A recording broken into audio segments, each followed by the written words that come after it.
Oi, pessoal, tudo bem? Como eu prometi para vocês, eh, eu vou começar um curso online só para vocês, pessoal do Axé, para falar, para dar aula sobre baralho cigano. Todas as aulas vão ser gravadas, eu vou fazer o upload delas no YouTube e só vocês vão ter o link de acesso, tá? Então, cada semana eu boto uma aula diferente e qualquer dúvida, eu estou no grupo, vocês falam comigo e a gente conversa, tá? Eu sou a Andréia, eu sou mãe do João Pedro, o dofono de Oxalá, o babazinho, e eu jogo ah, ah, vários oráculos diferentes, baralho cigano, tarô, baralho de Maria Padilha, baralho Cymbalum, um monte de baralho diferente. Quando você começa um, parece que é uma cachaça, né? Você começa a ler um monte. E também leio mãos e também leio borra de café. Então, conforme prometido, a gente começa a falar sobre isso. Vamos falar sobre o baralho cigano, a história dele, porque isso é fundamental para a gente dar seguimento no nosso estudo. Ah, Muita gente acha que o baralho cigano foi feito por ciganos e não foi. Isso é um grande erro que diferencia quem estuda de quem improvisa. Então, como é a história? Existia na França, na época do Napoleão Bonaparte, uma cartomante que era a cartomante oficial do imperador. Napoleão Bonaparte fazia leitura com ela, ela jogava tarô. Ele fazia leitura com ela antes das guerras. Se ela falasse sim ou não, ele avançava ou voltava. A Josephine, a esposa dele, também fazia leitura com ela. Então, ela era uma cartomante, uma taróloga, uma cartomante muito badalada das elites da França naquela época. E uma vez, ela falou para Napoleão que ele ia divorciar da Josephine, a esposa. Só que ele não queria que a Josefine soubesse disso. Então, como ele entendeu que a cartomante já sabia e a cartomante fazia leitura para a esposa dele, para a imperatriz, que não é a Leopoldinense, ele falou: Eu não quero que a madame saiba, e porque se ela souber, ela vai fazer alguma coisa por trás e isso vai me criar um problema. Então, o que é que ele fez? Ele prendeu a cartomante, botou a cartomante na cadeia por não sei quanto tempo, para que ela não falasse, não abrisse a boca para os outros. Isso gerou um bochicho muito grande, porque se Napoleão Bonaparte, o imperador da França, manda prender uma cartomante que joga para ele, é porque alguma coisa tem, entendeu? Aquela coisa mandou prender porque o pessoal entendeu na hora a maldade dele. E aí ela ficou muito famosa, muito conhecida. Ela já era, mas assim, essa questão da fama explodiu para ela. E na época não tinha internet, não tinha telefone, não tinha nada, tinha jornal. Então, assim, jornal até devia ter, não sei, mas devia ter. Mas, enfim, é uma informação que espalhou com muita velocidade.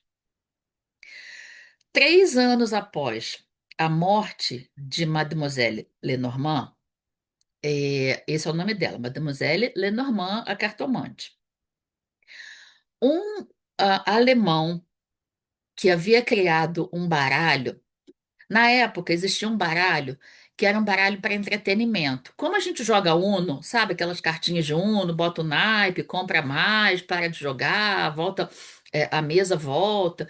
Como a gente joga Uno hoje, naquela época existia um baralho alemão chamado Jogo da Esperança. E ele tinha as cartas, emblemas muito comuns para as pessoas daquela época. Como se hoje, por exemplo, hoje todo mundo sabe que é emoji. Emoji do bonequinho rindo, emoji chorando, coraçãozinho, o que for, é um emblema, uma simbologia que funciona para a nossa geração, para a gente que está aqui vendo isso hoje. Naquela época, os emblemas que estavam nas cartas tinham os seus significados específicos e as cartas eram jogadas como um jogo de tabuleiro, como se fosse um Uno, como se fosse até. para quem tem essa experiência, como se fosse um Pokémon, porque uma carta maior que a outra, uma carta vence a outra, uma carta tem mais poder, tem menos poder. Então, o jogo da esperança ele era muito conhecido. Eu não sei jogar o jogo da esperança. É, o que que o alemão que criou o jogo da esperança fez? Muito malandrinho ele. Ele usou o jogo da esperança e colocou como se fosse um oráculo para ver futuro.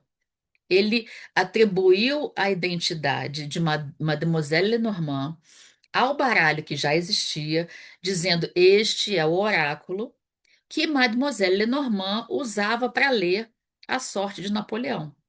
Então, esse marketing naquela época funcionou como se fosse uma explosão.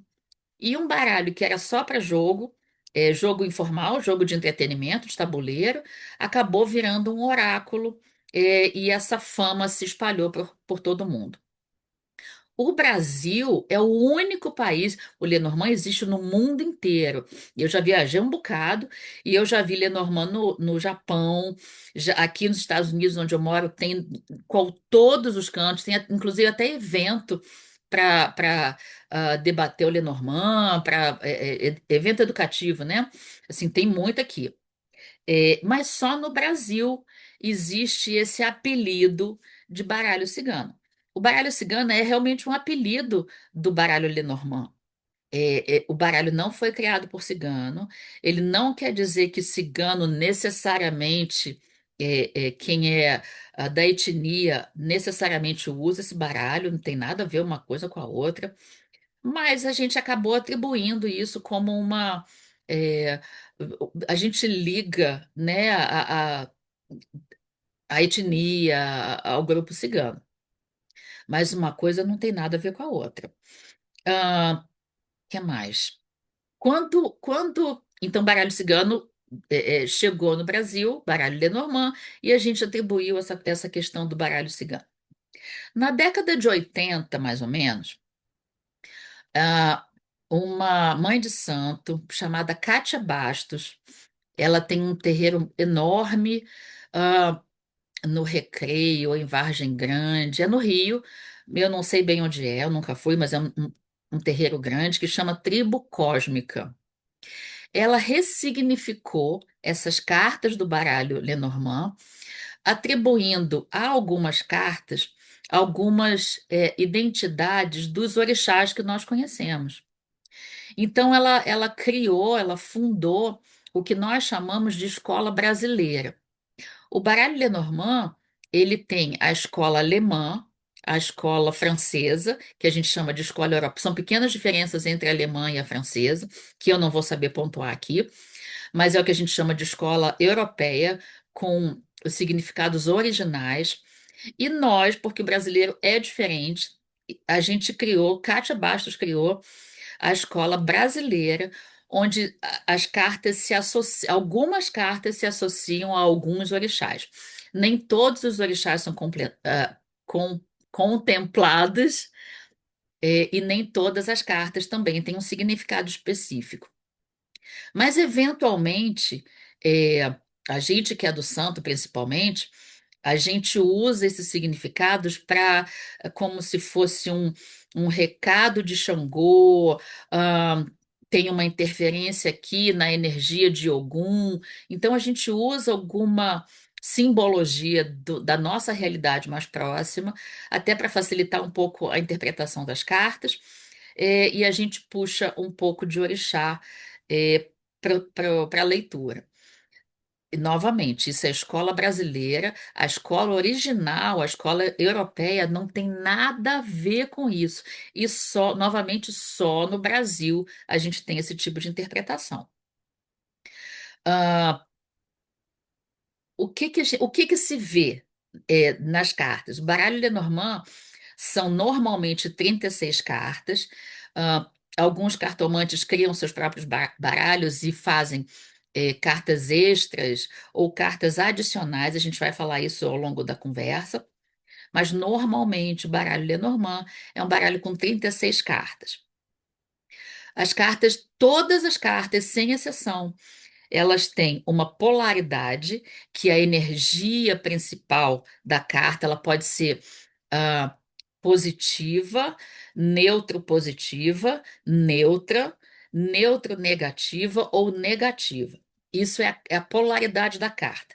Mas todas as cartas, sem exceção, elas falam de todos os assuntos. Todas as 36 cartas vão falar de amor, de trabalho, de saúde, de problema, de solução, de conselho, todas as cartas. Assim como todas as cartas têm o seu aspecto positivo e negativo, dependendo da resposta. Isso vai depender. Como é que eu vou saber qual é positivo? Se todas são positivas ou negativas, como é que eu vou saber? Você vai saber pelos vizinhos, pela carta que saiu antes, pela carta que saiu depois, pelos vizinhos que estão montados na mesa, pela natureza da tua pergunta. Então, essa questão de polaridade, ele só dá uma ideia de como é a energia da lâmina, a energia da carta, mas o significado pode ser positivo ou negativo. Por exemplo, a carta do Sol é a melhor carta do baralho, no meu entendimento, e é uma carta que ela positiva todo mundo que está em volta dela. Então, se aparece um monte de carta negativa e o Sol está no meio, o Sol está expandindo o raio de luz, a força, a energia. Então, ele positivou todo mundo que está em volta dele, trazendo, é, é, transformando aquela polaridade da carta, transformando o significado que eventualmente podia ser um pouco mais negativo, na versão positiva daquela mesma carta. Ah, então, todas as cartas têm positivo, todas as cartas têm negativo, e todas as cartas falam de todos os assuntos. Então, assim, não é só o coração que fala de amor, não é só a árvore que fala de saúde, todas falam de tudo. Que mais? Outra coisa é quando a gente fala de conselho, conselho das cartas. A gente pode tirar fazer várias tiragens diferentes. A gente vai falar de tiragem mais no final. Mas uma tiragem simples é o que a gente faz com três cartas. A gente faz uma pergunta, tira três cartas e aí vê a resposta. Você pode ver a resposta pela polaridade, daí a gente ter falado de polaridade. Então, sim ou não, você faz uma pergunta específica de sim ou não, tira três cartas e você vê, essa carta é positiva, essa carta é negativa, essa carta é neutro negativo. Então, a tendência é ser mais negativa, mas não. Então, a gente vai fazer um exercício mais lá na frente, mas a polaridade serve para a gente interpretar dessa forma. Quando a gente fala de conselho, de cartas, que foi quando eu comecei, ah, o conselho você precisa ser aquela carta. Então, vou te pedir um conselho para as cartas. Você tira duas, três cartinhas, quantas você quiser, duas já são suficientes para conselho. Sempre tem que ter uma pergunta. Gente, a pergunta é mais importante do que o jogo em si. É a pergunta quem define como essa resposta se mostra. Se a pessoa não sabe fazer pergunta, a gente não vai saber dar resposta. A pergunta tem que ser objetiva e tem que ficar clara para o baralho. O baralho tem que entender o que ele precisa responder. Então, quando a gente fala de conselho, eu quero um conselho para a minha vida profissional. Parece genérico, mas é um conselho para a vida profissional. Você vai tirar duas cartinhas. As cartas que saírem, você precisa ser aquela carta. Então, se você tira, por exemplo, a âncora, que é uma carta que fala de firmeza, de estabilidade, ah, de permanecer no objetivo. Você precisa ser uma âncora. Então, você precisa ser mais firme, você precisa ser mais duro, você precisa ser mais, ah, ter mais segurança do que você quer.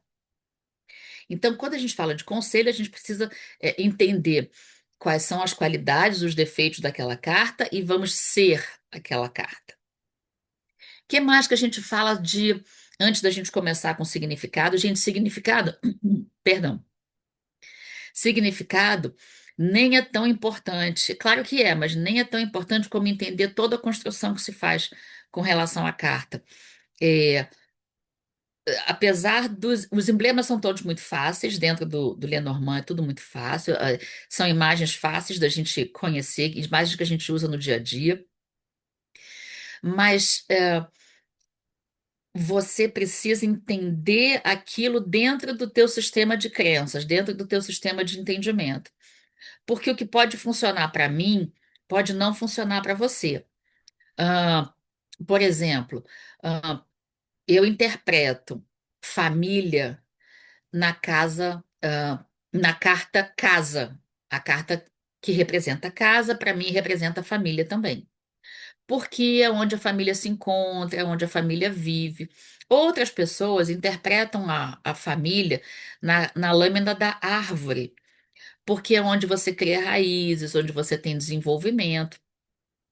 Então, o baralho precisa fazer sentido para você, porque é você quem vai tirar. A carta tem que conversar com você. Se você acha que aquilo não faz tanto sentido, aí eu não vejo tanto família dentro de casa, dentro de árvore, não. Eu vejo família na estrela. Então você estabelece esse código onde a carta da estrela para você representa a família. Não é para ficar trocando toda hora, senão você vai enlouquecer o baralho não vai saber te responder mais. É você criar, dentro do que a gente vai conversar aqui, é você estabelecer. Se fizer sentido para você, ótimo. Se não fizer, você estabelece o seu sistema de crenças de maneira que faça sentido. E aí você mantém com firmeza o que você decidiu usar como simbologia. Ah, que mais?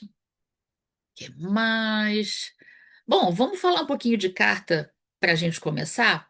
Deixa eu abrir minha cola aqui. Peraí, peraí. Pam, pam, pam. Aqui, eu tenho uma cola, senão eu esqueço, gente. Fica tranquilo, eu vou passar para vocês. Eu estou fazendo um arquivinho, ainda não terminei. Estou fazendo um arquivo com o significado de todas as cartas e eu vou passar depois, mais adiante, para vocês.